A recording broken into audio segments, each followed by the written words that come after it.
नमस्कार सभी साईं भक्तों को ओम साईं राम। आज हम अध्ययन करेंगे पावन ग्रंथ श्री साईं सच्चरित्र का अध्याय 50। इस अध्याय में जिन विषयों पर प्रकाश डाला गया है वे हैं काका साहेब दीक्षित, श्री टेम्बे स्वामी, बालाराम धुरंधर की कथाएं। बाबा की कृपा और आशीर्वाद से अब हम अध्याय 50 की कथा आरंभ करते हैं। मूल सच्चरित्र के अध्याय 39 और 40 को हमने एक साथ सम्मिलित कर लिखा है क्योंकि इन दोनों अध्यायों का विषय प्राय एक सा ही है। अब मूल सच्चरित्र का अध्याय 51 यहाँ 50वें अध्याय के रूप में लिखा जा रहा है। इस अध्याय में काका साहेब दीक्षित, टेम्बे स्वामी और बालाराम धुरंधर की कथाएं हैं। प्रस्तावना। उन श्री साईं महाराज की जय हो जो भक्तों के जीवन आधार एवं सद्गुरु हैं। वे गीता धर्म का उपदेश देकर हमें शक्ति प्रदान कर रहे हैं। हे साईं, कृपा दृष्टि से देखकर हमें आशीष दो। जैसे मल्यगिरी में पाए जाने वाला चंदन वृक्ष समस्त तापों का हरण कर लेता है, अथवा जिस प्रकार बादल जल वृष्टि कर लोगों को शीतलता और आनंद पहुंचाते हैं, या जैसे वसंत में खिले फूल ईश्वर पूजन के काम आते हैं, इसी प्रकार श्री साईं बाबा की कथाएं पाठकों तथा श्रोताओं को धैर्य एवं सांत्वना देती हैं। जो कथा कहते या श्रवण करते हैं वे दोनों ही धन्य हैं, क्योंकि उनके कहने से मुख तथा श्रवण करने से कान पवित्र हो जाते हैं। यह तो सर्वमान्य है कि चाहे हम सैकड़ों प्रकार की साधनाएं क्यों न करें, जब तक सद्गुरु की कृपा नहीं होती तब तक हमें अपने आध्यात्मिक ध्येय की प्राप्ति नहीं हो सकती। इसी विषय में यह निम्नलिखित कथा सुनिए। काका साहेब दीक्षित। श्री हरि सीताराम उपनाम काका साहेब दीक्षित सन 1864 में वड़नगर के नागर ब्राह्मण कुल में खंडवा में पैदा हुए थे। उनकी प्राथमिक शिक्षा खंडवा और हिंगन घाट में हुई। माध्यमिक शिक्षा नागपुर में उच्च श्रेणी में प्राप्त करने के बाद उन्होंने पहले विल्सन तथा बाद में एल्फिंस्टन कॉलेज में अध्ययन किया। सन 1883 में उन्होंने विधि स्नातक यानी LLB और कानूनी सलाहकार यानी सॉलिसिटर की परीक्षाएं उत्तीर्ण की और फिर वे सरकारी solicitor firm Messrs little and company में कार्य करने लगे। इसके पश्चात उन्होंने अपनी एक सॉलिसिटर फर्म शुरू कर दी। सन 1909 के पहले तो बाबा की कीर्ति उनके कानों तक नहीं पहुंची थी, परंतु इसके पश्चात वे शीघ्र ही बाबा के परम भगत बन गए। जब वे लोनावला में निवास कर रहे थे तो उनकी अचानक भेंट अपने पुराने मित्र नाना साहेब चांदोरकर से हुई। दोनों ही इधर उधर की चर्चाओं में समय बिताते थे। काका साहेब ने उन्हें बताया कि जब वे लंदन में थे तो रेलगाड़ी पर चढ़ते समय कैसे उनका पैर फिसला तथा कैसे उसमें चोट आई। इसका पूर्ण विवरण सुनाया। नाना साहेब ने उनसे कहा कि यदि तुम इस लंगड़ेपन तथा कष्ट से मुक्त होना चाहते हो तो मेरे सद्गुरु श्री साईं बाबा की शरण में जाओ। उन्होंने बाबा का पूरा पता बताकर उनके कथन को दोहराया। मैं अपने भगत को 7 समुद्रों के पार से भी उसी प्रकार खींच लूंगा जिस प्रकार की एक चिड़िया को जिसका पैर रस्सी से बंधा हो खींचकर अपने पास लाया जाता है। उन्होंने यह भी स्पष्ट कर दिया कि यदि तुम बाबा के निजी जन ना हो तो तुम्हें उनके प्रति आकर्षण भी ना होगा और ना ही उनके दर्शन प्राप्त होंगे। काका साहेब को ये बातें सुनकर बड़ी प्रसन्नता हुई और उन्होंने कहा वे शिरडी जाकर बाबा से प्रार्थना करेंगे कि शारीरिक लंगड़ेपन के बदले उनके चंचल मन को अपंग बनाकर परमानंद की प्राप्ति करा दें। कुछ दिनों के पश्चात ही बम्बई विधानसभा लेजिस्लेटिव असेंबली के चुनाव में मत प्राप्त करने के संबंध में काका साहेब दीक्षित अहमदनगर गए और सरदार काका साहेब मिरीकर के यहाँ ठहरे। श्री बाला साहेब मिरीकर जो कि कोपर गांव के मामलादार तथा काका साहेब मिरीकर के सपुत्र थे, वे भी इसी समय अश्व प्रदर्शनी देखने के हेतु अहमदनगर पधारे थे। चुनाव का कार्य समाप्त होने के पश्चात काका साहेब दीक्षित शिरडी जाना चाहते थे। यहाँ पिता और पुत्र दोनों ही घर में विचार कर रहे थे कि काका साहेब के साथ भेजने के लिए कौन सा व्यक्ति उपयुक्त होगा और दूसरी ओर बाबा अलग ही ढंग से उन्हें अपने पास बुलाने का प्रबंध कर रहे थे। श्यामा के पास एक तार आया कि उनकी सास की हालत अधिक शोचनीय है और उन्हें देखने वे शीघ्र ही अहमदनगर को आएं। बाबा से अनुमति प्राप्त कर श्यामा ने वहां जाकर अपनी सास को देखा, जिनकी स्थिति में अब पर्याप्त सुधार हो चुका था। प्रदर्शनी को जाते समय नाना साहेब पानसे तथा अप्पा साहेब गर्दे की दृष्टि अचानक श्यामा पर पड़ी। उन्होंने श्यामा से मिरीकर के घर जाकर काका साहेब दीक्षित से भेंट करने तथा उन्हें अपने साथ शिरडी ले जाने को कहा। उन्होंने श्यामा के आगमन की सूचना काका साहेब दीक्षित और मिरीकर को भी दे दी। संध्या समय श्यामा मिरीकर के घर आए। मिरीकर ने श्यामा का काका साहेब दीक्षित से परिचय करा दिया और फिर ऐसा निश्चित हुआ कि काका साहेब दीक्षित उनके साथ रात 10 बजे वाली गाड़ी से कोपर गांव को रवाना हो जाएं। इस निश्चय के बाद ही एक विचित्र घटना घटी। बाला साहेब मिरीकर ने बाबा के एक बड़े चित्तर पर से पर्दा हटाकर काका साहेब दीक्षित को उनके दर्शन कराए, तो उन्हें यह देखकर आश्चर्य हुआ कि जिनके दर्शनार्थ मैं शिरडी जाने वाला हूँ, वे ही इस चित्तर के रूप में मेरे स्वागत हेतु यहाँ विराजमान है। तब अत्यंत द्रवित होकर वे बाबा की वंदना करने लगे। यह चित्तर मेघा का था और कांच लगाने के लिए मिरीकर के पास आया था। दूसरा कांच लगवाकर उसे काका साहेब दीक्षित तथा श्यामा के हाथ वापिस शिरडी भेजने का प्रबंध किया गया। 10 बजे से पहले ही स्टेशन पर पहुंचकर उन्होंने द्वितीय श्रेणी का टिकट ले लिया। जब गाड़ी स्टेशन पर आई तो द्वितीय श्रेणी का डिब्बा खचाखच भरा हुआ था। उसमें बैठने को तिल मात्र भी स्थान ना था।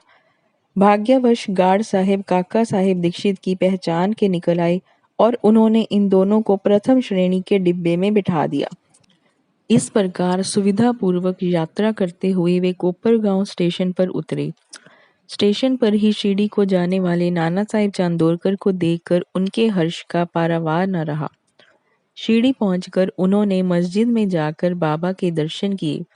तब बाबा कहने लगे कि मैं बड़ी देर से तुम्हारी ही प्रतीक्षा कर रहा था। श्यामा को मैंने ही तुम्हें लाने के लिए भेज दिया था। इसके पश्चात काका साहेब ने अनेक वर्ष बाबा के सानिध्य में व्यतीत किए।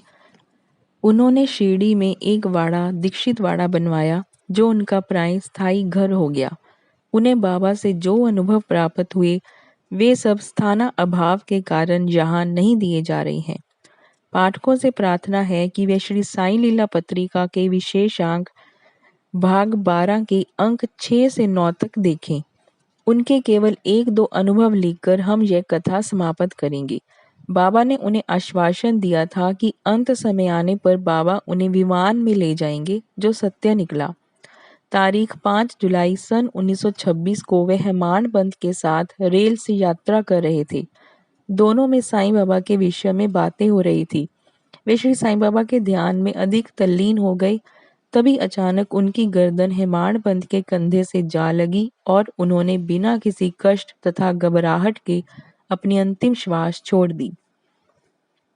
श्री टेम्बे स्वामी। अब हम द्वितीय कथा पर आते हैं, जिससे स्पष्ट होता है कि संत परस्पर एक दूसरे को किस प्रकार भातरवत प्रेम किया करते हैं। एक बार श्री वासुदेवानंद सरस्वती, जो श्री टेम्बे स्वामी के नाम से प्रसिद्ध थे, ने गोदावरी के तीर पर राजमहेंद्री में आकर डेरा डाला। वे भगवान दत्तात्रेय के कर्मकांडी ज्ञानी तथा योगी भगत थे। नांदेड़ के एक वकील अपने मित्रों के साथ उनसे भेंट करने आए और वार्तालाप करते करते श्री साईं बाबा की चर्चा भी निकल पड़ी। बाबा का नाम सुनकर स्वामी जी ने उन्हें करबद्ध प्रणाम किया और पुंडलिक राव को एक श्रीफल देकर उन्होंने कहा कि तुम जाकर मेरे भ्राता श्री साईं को प्रणाम कर कहना कि मुझे ना बिसरें तथा सदैव मुझ पर कृपा दृष्टि रखें। उन्होंने यह भी बतलाया कि सामान्यतः एक स्वामी दूसरे को प्रणाम नहीं करता, परंतु यहाँ विशेष रूप से ऐसा किया गया है। श्री पुंडलिक राव ने श्रीफल लेकर कहा कि मैं इसे बाबा को दे दूंगा तथा आपका संदेश भी कह दूंगा। 1 मास के पश्चात ही पुंडलिक राव अन्य मित्रों सहित श्रीफल लेकर शिरडी को रवाना हुए। जब वे मनमाड़ पहुंचे तो प्यास लगने के कारण एक नाले पर पानी पीने गए। खाली पेट पानी न पीना चाहिए, यह सोचकर उन्होंने कुछ चिवड़ा खाने को निकाला, जो खाने में कुछ अधिक तीखा सा प्रतीत हुआ। उसका तीखापन कम करने के लिए किसी ने नारियल फोड़कर उसमें खोपरा मिला दिया और इस तरह उन लोगों ने चिवड़ा स्वादिष्ट बनाकर खाया। अभाग्यवश जो नारियल उनके हाथ से फूटा वह वही था जो स्वामी जी ने पुंडलिक राव को भेंट में देने को कहा था। शिरडी के समीप पहुंचने पर उन्हें नारियल की स्मृति हुई।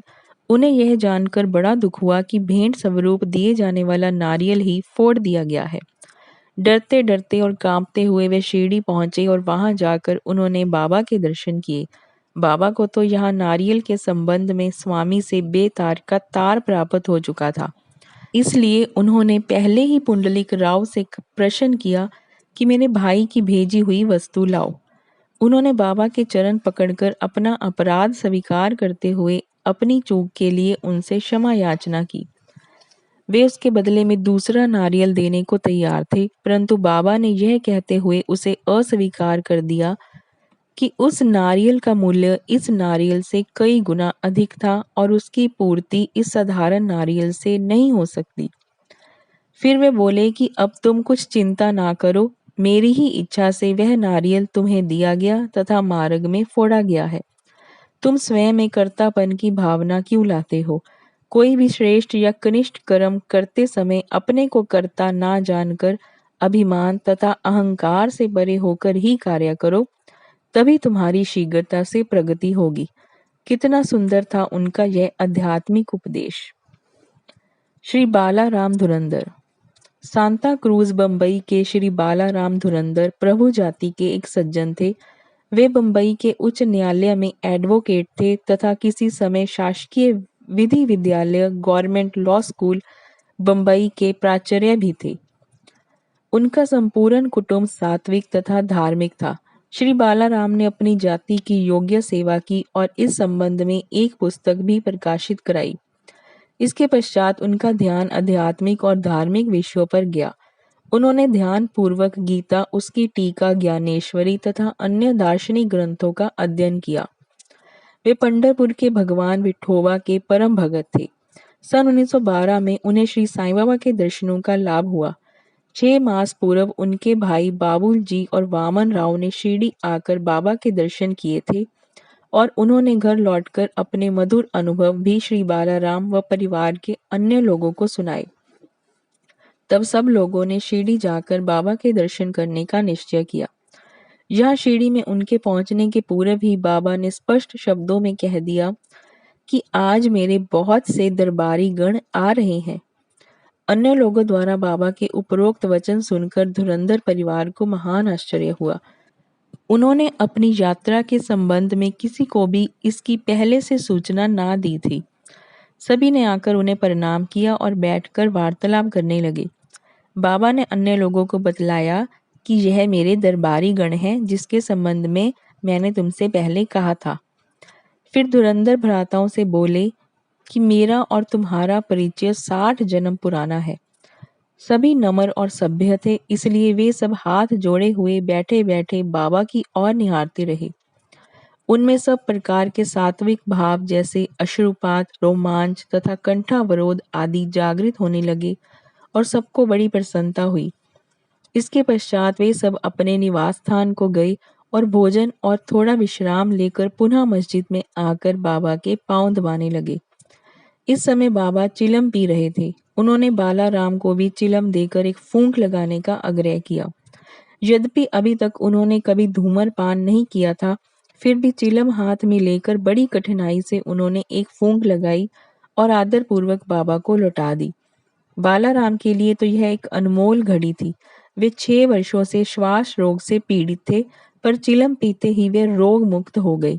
उन्हें फिर कभी यह कष्ट ना हुआ। 6 वर्षों के पश्चात उन्हें एक दिन पुनः श्वास रोग का दौरा आया। यह वही महापुण्यशाली दिन था जबकि बाबा ने महासमाधि ली। वे गुरुवार के दिन शिरडी आए थे। भाग्यवश उसी रात्रि को उन्हें चावड़ी उत्सव देखने का अवसर मिल गया। आरती के समय बालाराम को चावड़ी में बाबा का मुखमंडल भगवान पांडुरंग सरीखा दिखाई पड़ा। दूसरे दिन काकड़ आरती के समय उन्हें बाबा के मुखमंडल की प्रभा पुनः अपने परम इष्ट भगवान पांडुरंग के सदृश ही दिखाई दी। श्री बालाराम धुरंधर ने मराठी में महाराष्ट्र के महान संत तुकाराम का जीवन चरित्र लिखा है, परंतु खेद है कि पुस्तक प्रकाशित होने तक वे जीवित न रह सके। उनके बंधुओं ने इस पुस्तक को सन 1928 में प्रकाशित कराया।